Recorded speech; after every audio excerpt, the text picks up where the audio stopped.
Ya, selamat malam saudara-saudara sekalian. Mudah-mudahan ini bisa berjalan dengan baik karena pada saat ini lagi hujan ya. Dan ingin saya sampaikan satu masalah yaitu terkait dengan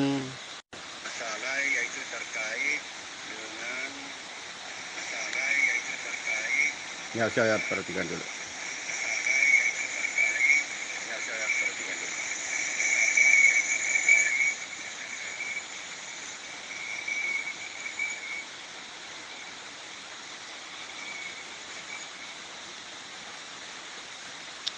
Ya, saya menonton videonya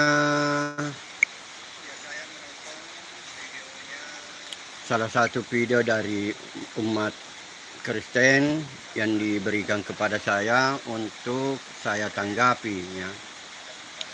Di mana di video itu ada hal yang sangat menarik bagi saya, yaitu Ustaz Wafi. Ya, Ustaz Wafi itu mengeluarkan suatu statement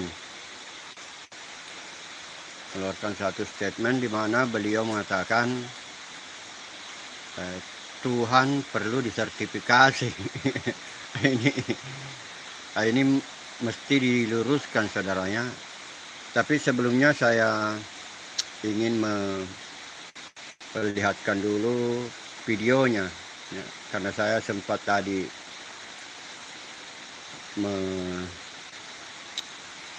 mendownloadnya sedikit ya. Nah, ini saudara-saudara sekalian ya. Tuhan Allah atau Yesus.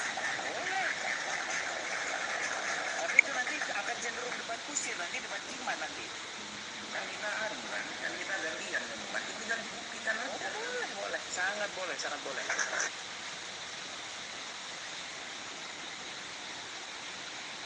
Ya,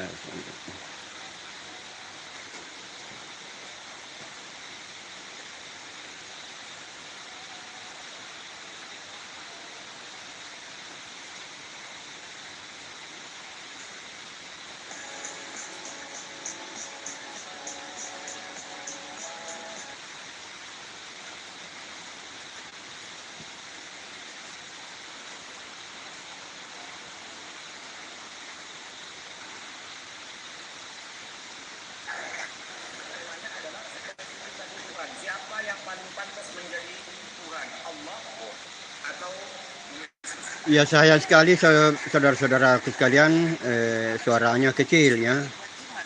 Saya tidak sangka begini jadinya. Saya juga tidak tes tadi. Saya tidak mengetesnya. Saya tidak mengeceknya apakah hasil daripada video yang saya rekam itu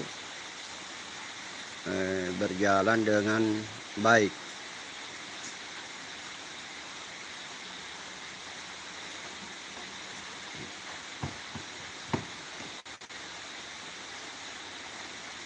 Ternyata suaranya jelek sekali ya. Lagi pula mungkin gangguan hujan saudara-saudaraku sekalian ya. Tapi sebelumnya saya carikan dulu videonya ini tadi. Apakah Anda memikirkan biaya trading? Dengan All In Trade, Anda bisa memulai dengan deposit hanya serawat seumur. cuma Saulus, mengapa engkau menganiaya aku? Bukan cuma itu doang. Ya, ternyata tidak berjalan apa adanya saudara-saudaraku sekalian.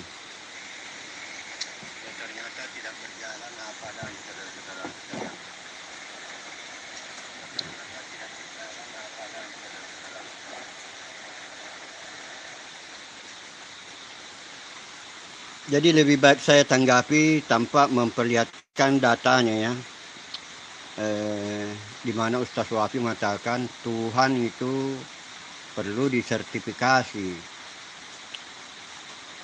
Sebagaimana kita tahu bahwa sertifikat itu kalau kita punya sesuatu, misalnya tanah, supaya itu menjadi alat bukti, maka perlu disertifikat supaya menjadi bukti bahwa kita yang memiliki. Berarti kalau Tuhan disertifikasi menurut Ustaz Wafi, dia memiliki Tuhan. Ya, dia memiliki Tuhan. Seharusnya itu Tuhan yang memiliki. Ya. Kita sebenarnya itu tidak punya apa-apa kecuali hanya Tuhan yang memiliki. Kita diciptakan. Jadi ada kekeliruan besar apa yang disampaikan oleh Ustaz Wafi di dalam videonya, suatu berdebat dengan Edis TV. Ya, di mana Edis TV itu selalu menekankan supaya umat Islam itu percaya kepada Al-Quran dan kitab-kitab sebelum Al-Quran. Demikian pula saya, saudara-saudaraku sekalian, saya menghimbau umat Islam supaya percaya kepada Al-Quran dan kitab-kitab sebelum Al-Quran. Karena begitulah perintah di dalam Al-Quran. Begitu perintahnya. Ini menjadi masalah besar di Indonesia, ya. Demikian pula mazhab yang diikuti di Indonesia itu adalah mazhab yang dalam hal tata cara ibadah itu adalah mazhab yang pernah dinyatakan sesat di zaman kejayaan Islam, terutama di zaman kehalifahan, di zaman Khalifah Harun ar-Rasyid dan di zaman Khalifah al-Ma'mun. Itu bermasalah sebenarnya. Ajaran Islam atau iman Islam di Indonesia bermasalah besar, saudara. Ya. Kenapa ulama di Indonesia tidak mau merubah? Ya karena kemungkinan besar menurut saya, menurut analisa saya, karena kalau mereka merubah mazhabnya, baik mazhab tata cara ibadah maupun mazhab teologinya, mungkin pengikutnya kurang, dan yang akan bertambah pengikutnya adalah ustaz-ustaz yang baru muncul dan mau menjelaskan tentang mazhab yang lain dan mengikuti mazhab yang lain. Jadi di video itu baru juga saya ketahui bahwa Edis TV itu adalah Trinitarian. Ya, seperti juga saya Trinitarian, yang mana Trinitarian klasik. Ya. Edis TV juga mengakui bahwa dia percaya Trinity, tetapi bukan Trinity seperti yang dijelaskan beberapa pendeta di YouTube. Nah, itu saya sepakat, karena Trinity yang ada sekarang ini cenderung Trinity reform, artinya sudah berlebih-lebihan memahami Trinity itu. Jadi saudara-saudaraku sekalian, perlu diketahui bahwa Ustaz Wafi juga mengatakan hanya ada satu Tuhan. Hanya ada satu Tuhan. Kan dia mempersoalkan, dia mengemukakan bahwa tidak mungkin ada dua pencipta. Ya betul, tidak mungkin ada dua pencipta bumi dan langit. Kalau ini dikaitkan dengan 3 kitab suci, Al-Quran, Injil, dan Zabur, dan Taurat, maka yang orisinil tentang pencipta langit dan bumi itu adalah apa yang tertulis di dalam Taurat. Yang tertulis dalam Taurat, bahwa Elohim yang menciptakan langit dan bumi. Ini sudah beberapa kali saya jelaskan saudara-saudaraku sekalian bahwa yang asli itu, yang punya hak paten, yang punya sertifikat, itu Taurat. Ya. Tapi bagaimana caranya Elohim mencipta, itu terjadi perbedaan pemahaman di antara orang-orang Israel sendiri. Ya, di antara orang-orang Israel sendiri. Ada yang memahaminya seperti di Islam, bahwa Elohim mencipta, dia sendiri yang mencipta. Jadi Elohim menciptakan langit dan bumi, dia sendiri yang mencipta. Kalau ada orang memahami seperti ini, bahwa Elohim sendiri yang mencipta, itu ada masalahnya, bermasalah. Berarti Elohim itu seperti makhluk. Ya, karena makhluk juga bisa mencipta. Ya, seperti manusia bisa menciptakan pesawat terbang. Kalau di dalam Al-Quran malah digunakan kata Khalik. Ya, misalnya untuk Isa Al-Masih di dalam Al-Quran itu digunakan istilah Khalik. Dia menciptakan tanah liat dari burung. Kalimat yang di dalam Al-Quran itu yang digunakan itu Khalik, pencipta, bukan Ja'ala. Jadi kalau di dalam Al-Quran itu Isa Al-Masih setara dengan Allah. Setara dengan Allah. Karena sama-sama Khalik. Dia menggunakan istilah Khalik. Bukan Ja'ala. Jadi Isa Al-Masih dalam Al-Quran kepadanya diberi kewenangan untuk menggunakan istilah Khalik. Aku menciptakan seekor burung dari tanah liat, kemudian dia hidupkan. Dan cara kerjanya sama dengan Allah.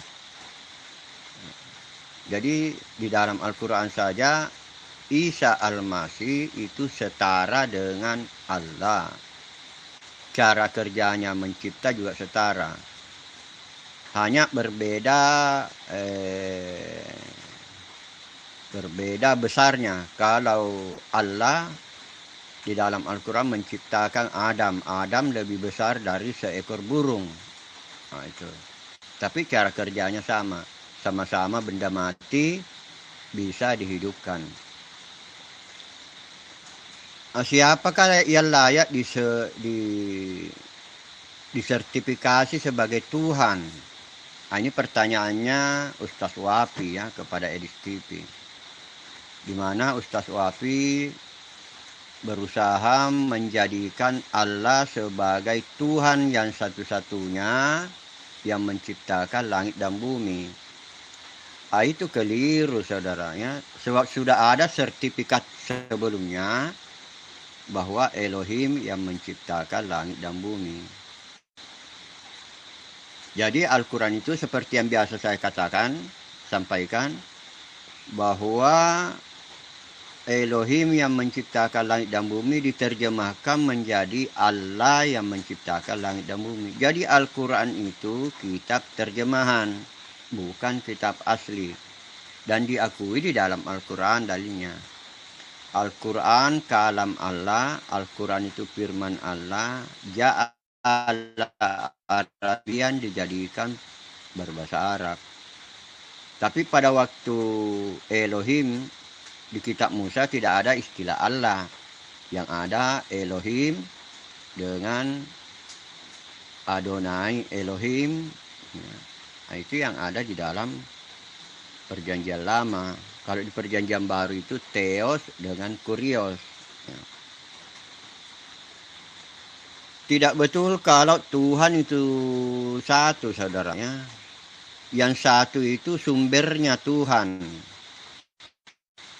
Jadi Tuhan itu banyak. Tidak mungkin Tuhan negeri India disembah oleh bangsa Israel. Mustahil. Mustahil Tuhannya orang India dalam hal ini Sri Krishna kalau mau bertauhid. Jadi kalau di Hindu itu kalau mau bertauhid juga ada bahwa satu Tuhan, yaitu Tuhan Sri Krishna. Dan kalau mau memahami banyak Tuhan seperti yang tertulis di dalam kitab Zabur, banyak Tuhan atau banyak Allah, itu kalau di Hindu namanya Triteos, 3 Tuhan. Tapi bukan Triteos yang mereka gunakan. Mereka gunakan istilah Trimurti, 3 Tuhan ya. Jadi Brahma, Wisnu dan Siwa. Itu Trimurti, 3 Tuhan. Tetapi orang Hindu tidak boleh menyembah 2 Tuhan. Sekalipun di kitab sucinya tertulis ada 3 Tuhan, tetapi hanya dibolehkan menyembah 1 Tuhan. Dan dari 3 Tuhan ini berkembang lagi menjadi 33 Tuhan, terus berkembang lagi menjadi 3.300.000 Tuhan. Seperti itulah yang tertulis di kitab-kitab mereka, di kitab-kitab Hindu. Apakah itu lohis? Lohis. Apakah lohis kalau Tuhan 3.300.000? Lohis. Cuma butuh penjelasan yang agak panjang ya. Bahwa 3.300.000 Tuhan di Hindu itu lohis. Ya, tidak bermasalah. Kalau penjelasannya benar dan memang lohis. Ya. Jadi kalau di Taurat Tuhan, nah itu berarti. Jadi kalau di Hindu bukan istilah Tuhan. Jadi ini juga bermasalah saudara-saudaraku sekalian ya, bahwa kalau orang belajar tentang Tuhan, tentang Sang Pencipta, kemudian menggunakan bahasa Indonesia bermasalah. Ya. Yang asli di dalam kitab-kitab suci itu bukan Tuhan, bukan. Kalau yang asli di kitab-kitab suci itu adalah, kalau di kitab Hindu itu namanya dewa, deva, dewa. Sedangkan kalau di Taurat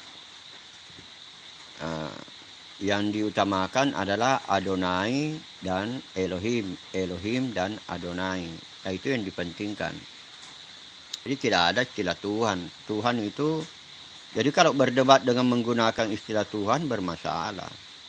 Kemudian kalau di Perjanjian Baru yang ditulis oleh para rasul, termasuk Rasul Paulus, itu Theos dengan Kurios. Dan Rasul Paulus itu di dalam, kalau kita membaca Injil yang berbahasa Yunani, itu Rasul Paulus menulis Yesus itu Kurios. Yesus itu Kurios, bukan Theos. Bukan Theos. Tetapi kenapa diterjemahkan ke dalam bahasa Indonesia Tuhan?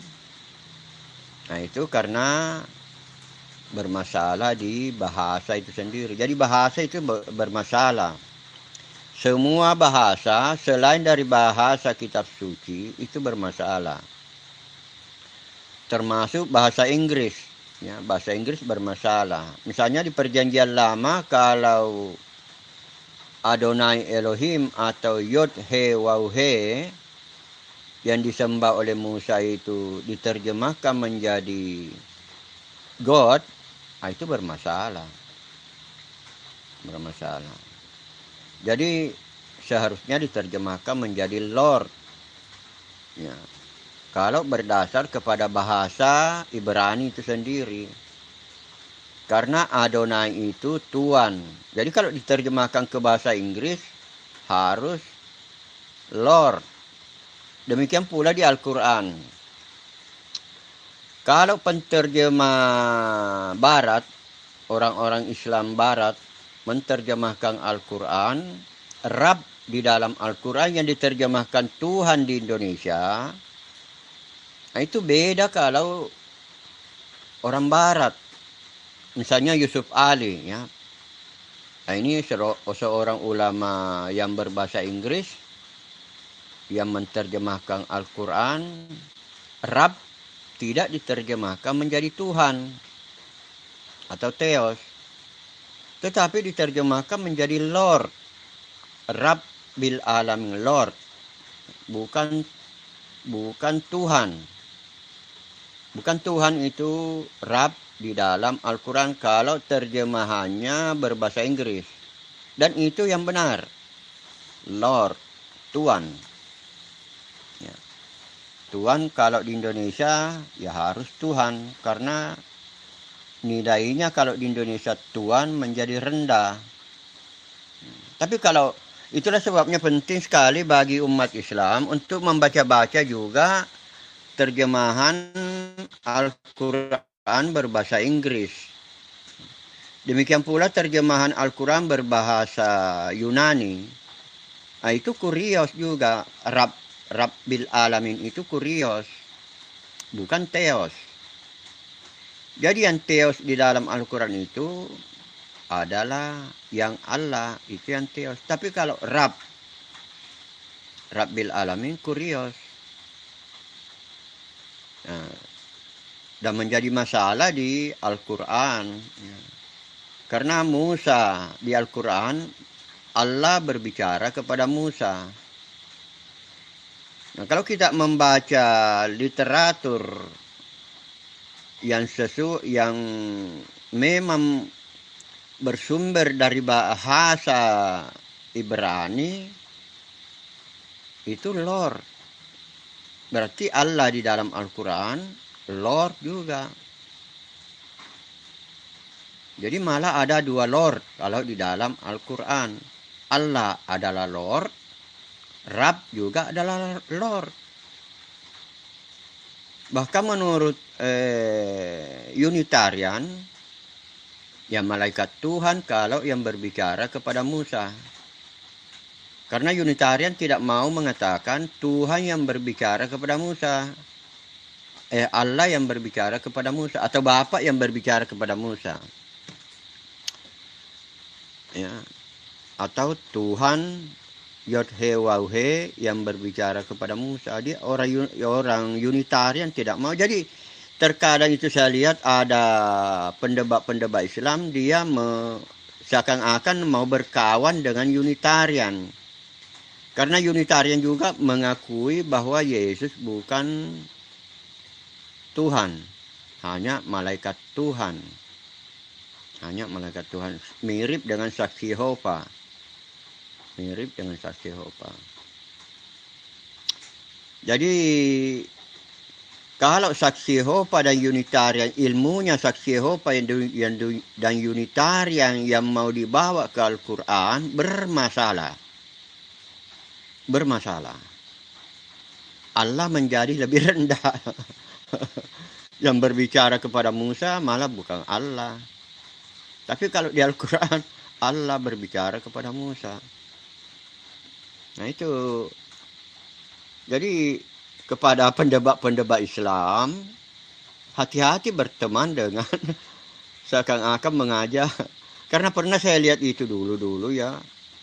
Pendebat-pendebat Islam itu dulu-dulunya yang agak lama, mereka orang-orang Islam mau merangkul orang-orang Yahudi, mau merangkul Unitarian, mau merangkul saksi Yehova, kemudian Advent yang tidak makan babi. Jadi banyak pendebat-pendebat Islam itu sebenarnya kalau dia ke Kristen, dia sebenarnya Unitarian atau saksi Yehova atau dia Oneness, dia Sabelian. Jadi semua pendebat-pendebat Islam itu seandainya dia Kristen, dia Sabelian, dia Oneness, saksi Yehova atau Unitarian. Jadi itulah sebabnya saudara-saudaraku sekalian, saya melarang Anda orang-orang Kristen masuk berdebat dengan orang Islam. Karena orang Islam itu seandainya dia Kristen, dia saksi Yehova, dia Unitarian, dia Advent, dia Oneness, dia Sabelian. Karena selalu mau mengakui hanya satu Allah. Nah, bagi saya, saudara-saudaraku sekalian, kalau saya mau terkait Tuhan yang paling layak disertifikasi untuk sebagai Tuhan, lihat hasilnya, lihat hasil karyanya. Siapa Tuhan yang paling berpengaruh di dunia ini? Tuhan yang paling berpengaruh di dunia ini itu Tuhan Yesus atau Yod He Waw He. Jadi bagi orang Kristen, baik dia Kristen maupun Nasrani, jadi ingat saudara-saudaraku sekalian, di dalam Al-Quran itu Nasrani itu orang Yahudi, orang Israel yang mengikuti Tuhan Yesus, itu Nasrani. Ini juga banyak, ada pendeta saya lihat agak kurang tepat menjelaskan tentang ini kalau dia kaitkan dengan Al-Quran. Jadi Nasrani di dalam Al-Quran itu adalah orang Israel yang mengikuti Tuhan Yesus. Kalau bukan orang Israel yang mengikuti Tuhan Yesus, namanya orang Kristen. Begitu aturannya.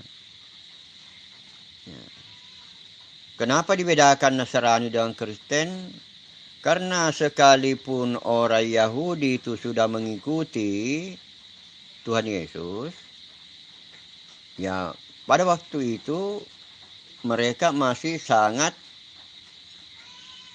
dipengaruhi oleh adat kebiasaannya terkait dengan misalnya masalah Mispot 613. Itu masih sangat melengket pada diri orang-orang Israel itu. Sementara orang-orang pendebat Islam selalu mau dia samakan saja aturan antara orang Nasrani dengan orang Kristen. Ya beda.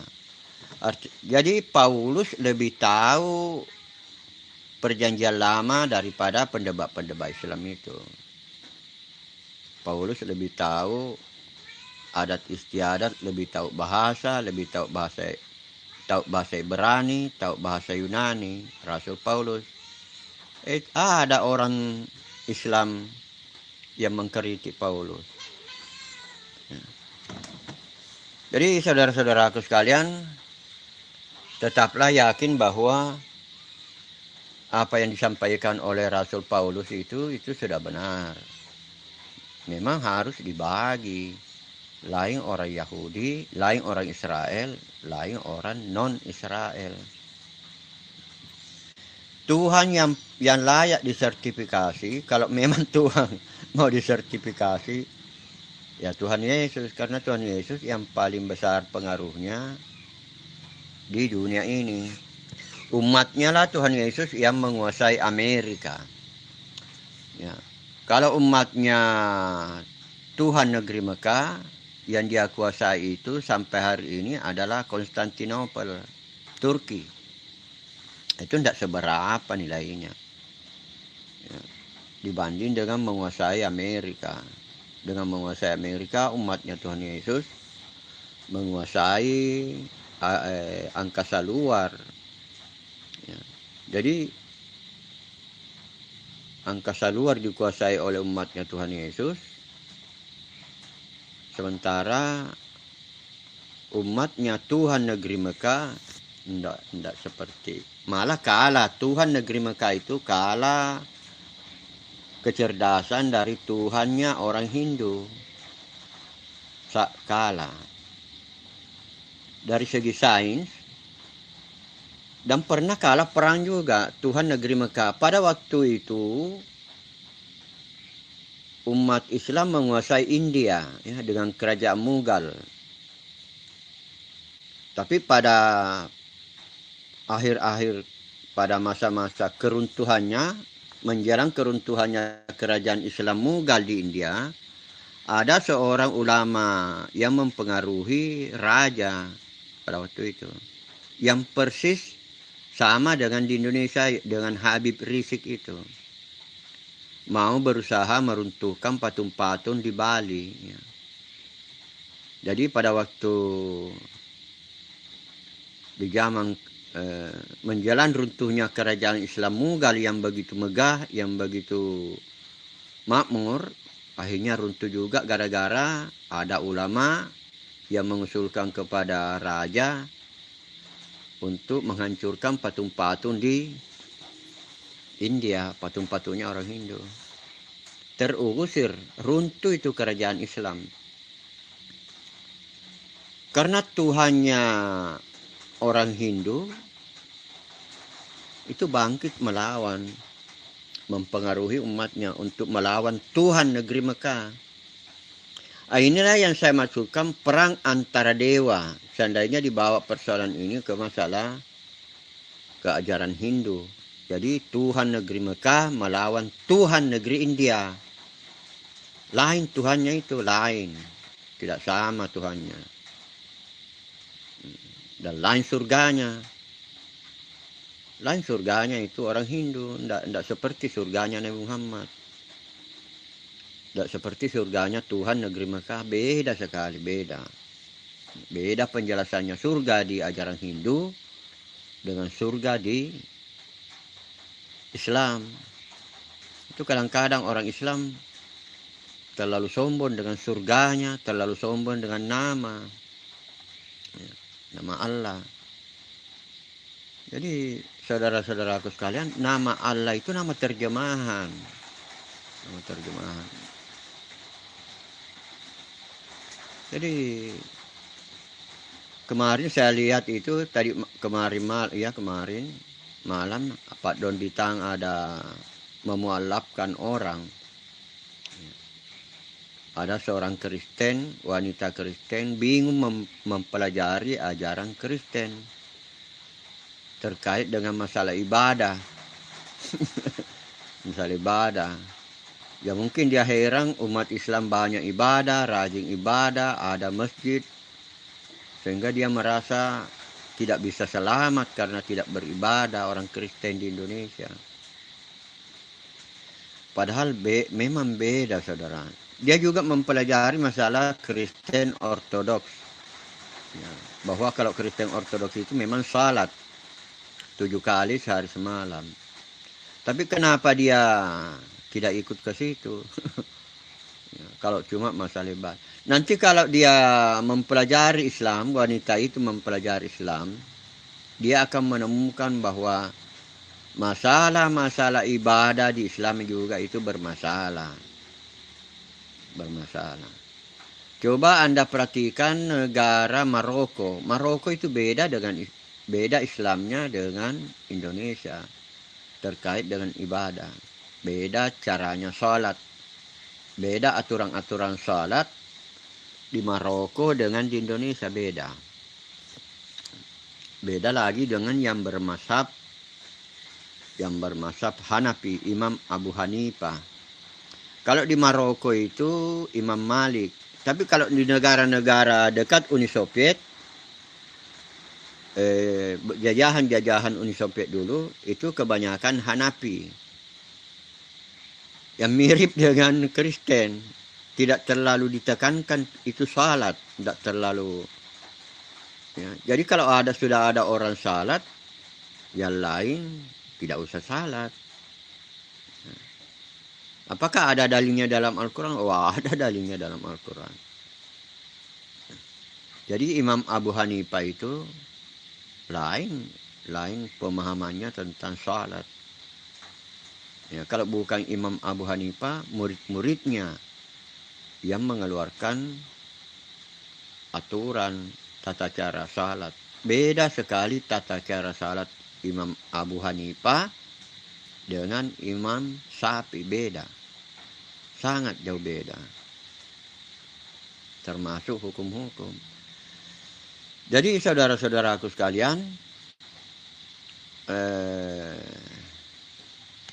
Tuhan ya, kembali ke Tuhan. Jadi Tuhan yang pernah menguasai, yang hampir menguasai seluruh dunia, itu Tuhan Yesus. Bangsa Belanda itu yang menjajah Indonesia, itu umatnya Tuhan Yesus. Demikian pula Filipina. Filipina dulu itu negara Islam. Tetapi masuk umatnya Tuhan Yesus, bangsa Spanyol, dikuasai. Tuhan negeri Mekah tidak mampu mempertahankan Filipina. Filipina tidak mampu dipertahankan oleh Tuhan negeri Mekah. Tidak mampu. Akhirnya jatuh ke tangan umatnya Tuhan Yesus yaitu bangsa Filipina, bangsa Spanyol. Kemudian di negara-negara lain juga ya, seperti Malaysia, Singapura, dan negara-negara Asia, bahkan Cina pernah dikuasai oleh umatnya Tuhan Yesus. Hampir seluruh negara. Dan di bidang sains lebih-lebih lagi. Di bidang sains lebih-lebih lagi. Jadi kalau mau tahu Tuhan yang paling hebat, dan memang banyak Tuhan, lihat hasil karyanya. Lihat hasil karyanya. Yang menjadi masalah itu umatnya, bukan Tuhannya. Yang menjadi masalah. Misalnya, kalau sampai umatnya Tuhan Yesus banyak yang tidak beribadah lagi, banyak yang tidak berdoa lagi kepada Tuhan, biasanya dihukum. Seperti yang terjadi di Amerika itu, di Los Angeles. Yang menghukum Los Angeles itu Tuhan Yesus, bukan Tuhan negeri Mekah. Bukan Tuhan negeri Mekah itu, tapi Tuhan Yesus. Nah, ini juga ada ulama di Indonesia yang mengklaim-klaim, oh Allah yang menghukum orang-orang di Los Angeles. Itu kadang-kadang orang Islam di Indonesia akibat tidak belajar, tidak beriman kepada Al-Quran, akhirnya ngawur penjelasannya tentang Tuhan. Ngawur sekali itu umat Islam ini, ngawur ulamanya, bahkan ulamanya ngawur, banyak yang ngawur. Karena tidak mau mengikuti petunjuk-petunjuk dalam Al-Quran. Malah dirubah-rubah itu Al-Quran. Termasuk Ustaz Wapi itu. Ustaz Wapi itu dia bersaudara sesusuan dengan sapi. Karena apa yang dikatakan oleh Nabi Muhammad, kalau menyusul ada wanita untuk wanita yang lain, jadi kalau ada orang mau menjadi saudara sesusuan kepada satu keluarga, memang harus menyusul langsung. Bukan diperas susunya baru diminum. Kalau diperas susunya baru diminum, bermasalah di memeras susu sapi kemudian diminum. Jadi kalau dibuat aturannya memeras susu baru diminum, akhirnya Ustaz Wapi itu bersaudara sesusuan dengan sapi.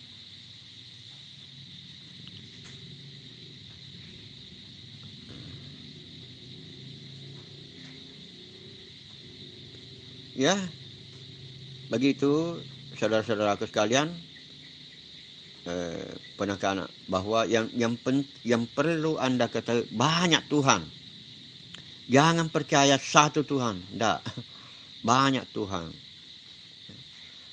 Dan pemberian, tidak mungkin Tuhannya orang India sama dengan Tuhannya negeri Mekah, mustahil.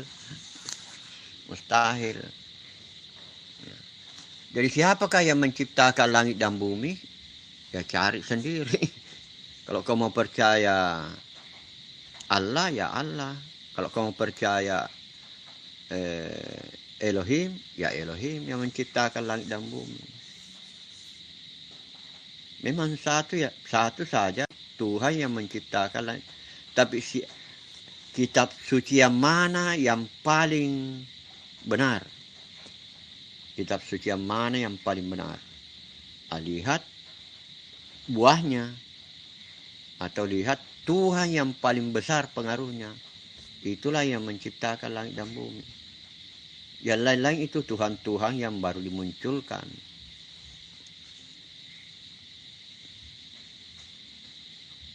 Nah, itu saya lihat itu umat Islam itu terlalu sombong dengan agamanya. Kenapa umat Islam sombong dengan agamanya? Karena tidak mengikuti apa yang tertulis dalam Al-Quran. Kalau Al-Quran itu wajar dan normal. Yang menjadi masalah itu ulama di Islam. Yang menjadi masalah itu ulama. Bukan kitab suci yang menjadi masalah, tapi ulamanya. Kitab suci Al-Quran itu jujur. Karena mau mengakui bahwa belajarlah kitab-kitab. Kalau kamu ragu tentang isi Al-Quran, belajarlah, bertanyalah kepada ahli kitab. Tapi pada waktu itu Nabi Muhammad tidak mau bertanya. Menolak. Ini menunjukkan bahwa seorang nabi juga bisa ada seperti di zaman sebelum Nabi Muhammad, bahwa ada nabi yang melakukan dosa, yang tidak taat kepada perintah Tuhan. Ya, ada nabi yang melakukan seperti Nabi Daud. Nabi Daud itu kan melanggar karena menyukai istrinya orang.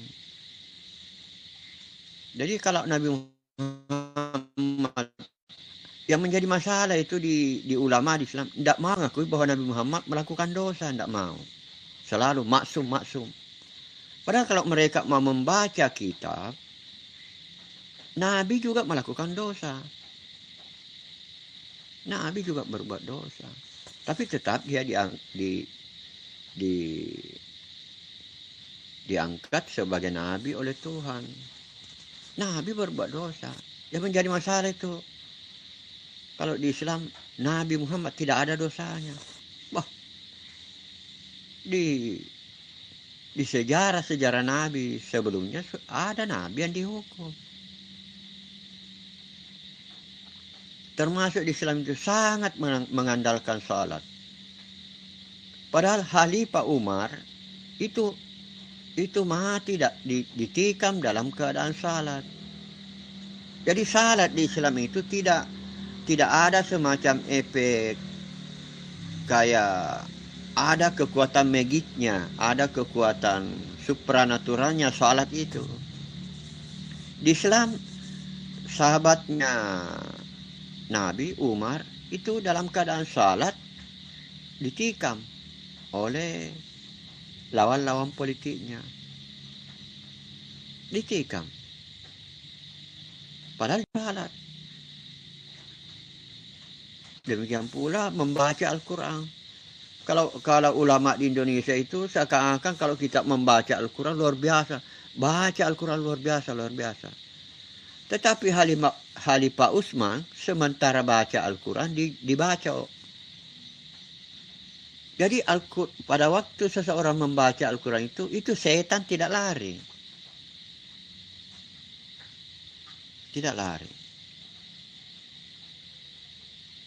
Ini sahabat Nabi, orang yang dijamin masuk surga menurut Nabi Muhammad, membaca Al-Quran, dibaca. Jadi Al-Quran tidak mempunyai kekuatan magik, kekuatan supranatural. Tidak ada. Kalau berdasarkan bukti-bukti sejarah. Jadi kalau ada sekarang orang membaca Al-Quran, ayat-ayat Al-Quran terus itu menjadi semacam, misalnya dia kebal atau apa, itu tidak sesuai dengan apa yang pernah terjadi. Boleh jadi bukan bacaan Al-Quran itu yang dia yakini sehingga dia kebal. Ya. Kebal. Sebab ada hadis Nabi itu berbunyi kalau siapa yang bersama-sama dengan nama Allah, tidak ada bahaya dari langit maupun bumi yang mampu mencelakakannya. Kalau orang bersama nama Allah.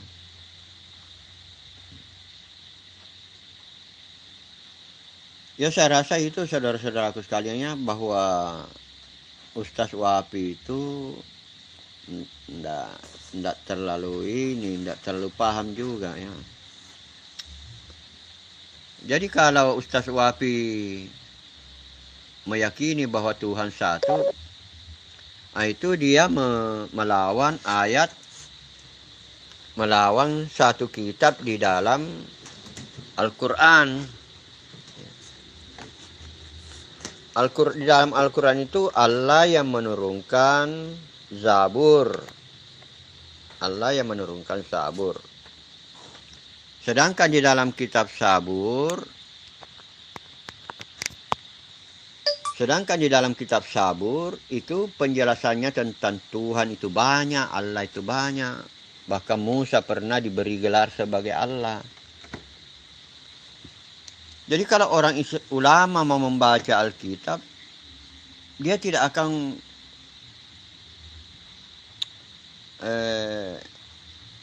menganggap hebat sekali nama itu, ya.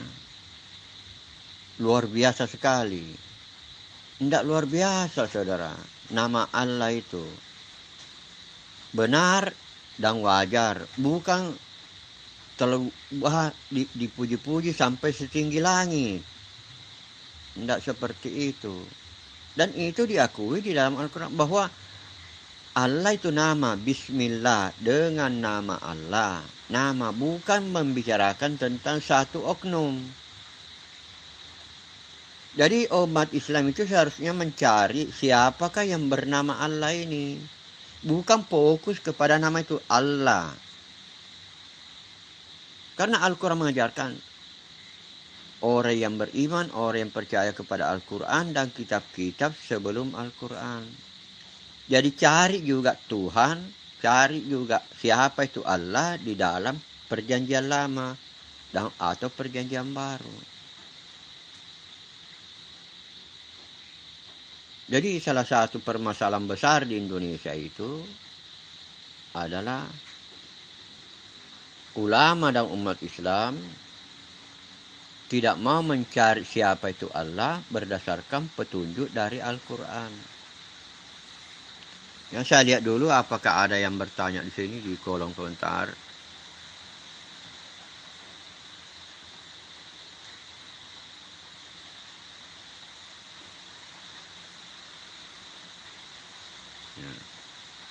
Saya lihat tidak ada juga yang penting dan memang hujan, saudaranya. Hujan, sementara hujan di sini, saya khawatir ada gangguan suara atau gangguan internet.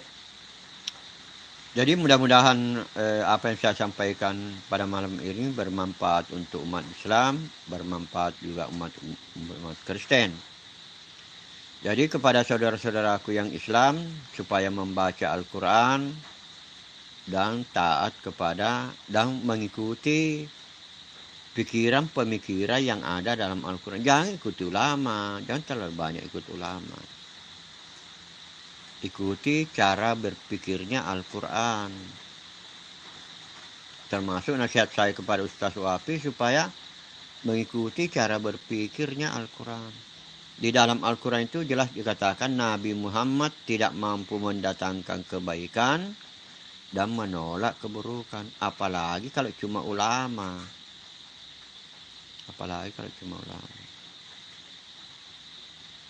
Termasuk Nabi Muhammad menolak bertanya kepada ahli kitab. Nah, sehingga terjadi dua pilihan. Mau ikut Allah atau mau ikut Nabi Muhammad. Pada waktu Nabi Muhammad menolak perintah untuk bertanya kepada ahli kitab, terjadi dua masalah. Ikut Allah atau ikut Nabi Muhammad. Kalau saya tegas, saya ikut Allah. Saya tegas, saya ikut Allah. Allah lebih hebat dari Nabi Muhammad. Jadi di umat Islam itu masih banyak yang musyrik, masih banyak yang kafir. Karena lebih memilih mengikuti Nabi daripada mengikuti Allah. Jelas-jelas tertulis dalam Al-Quran. Nabi Muhammad tidak mampu mendatangkan kebaikan dan menolak keburukan. Iya, sekian saudara-saudaraku sekalian. Mudah-mudahan bermanfaat karena ini sudah hampir 1 jam. Dan saya juga tidak terlalu ngotot untuk mengkritik orang. Saya mengkritik secara wajar-wajar saja, ya. Dan mudah-mudahan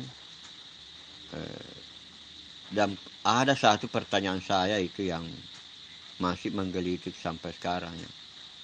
Dulu orang-orang di Pulau Jawa itu mampu membangun Candi Borobudur. Artinya dulu orang-orang di Pulau Jawa itu cerdas.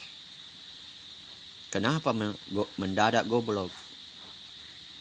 Kenapa orang-orang di Pulau Jawa itu mendadak goblok sampai hari ini? Malah bertambah bodohnya dengan mau mengakui Habib-Habib dari Yaman itu.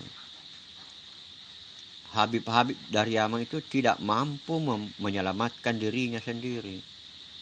Apalagi kalau dia mau menyelamatkan kamu. Dia tidak mampu. Bahkan sekelas Nabi Muhammad saja tidak diberi izin.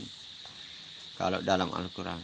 Nanti Nabi Muhammad itu bisa menyelamatkan diri kalau diizinkan oleh Allah. Dan itu terbukti bahwa Nabi Muhammad juga dihukum oleh Allah. Keluarganya dicerai-beraikan, cucunya dipenggal kepalanya. Ya, sekian saudara-saudaraku sekalian. Mudah-mudahan bermanfaat.